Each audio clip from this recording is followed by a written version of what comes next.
The First Amendment would prevent microchip companies from receiving taxpayer assistance unless they agree to issue warrants or equity stakes to the federal government.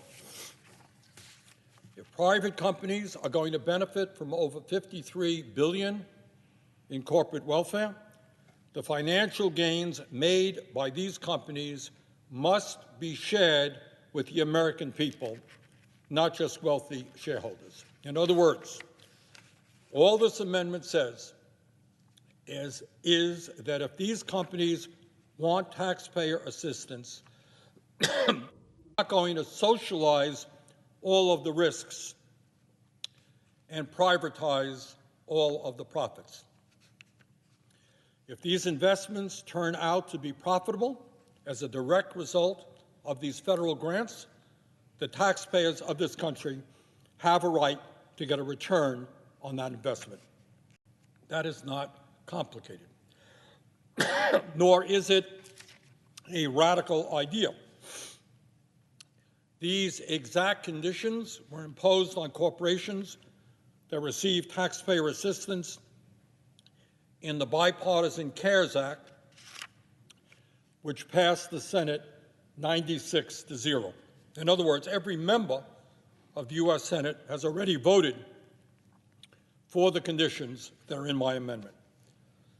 Further, the CARES Act was not the first time that Congress passed warrants and equity stakes tied to government assistance. During the 2008 financial crisis, Congress required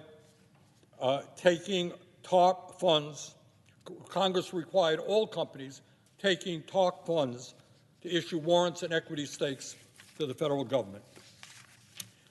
In addition, this amendment would also require these highly profitable companies not to buy back their own stocks, not to outsource American jobs, not to repeal existing collective bargaining agreements, and to remain neutral in any union organizing effort.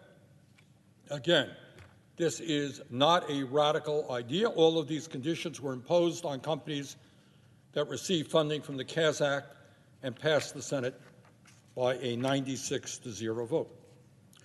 The second amendment that I have introduced would simply eliminate the $10 billion bailout for Jeff Bezos to fly to the moon.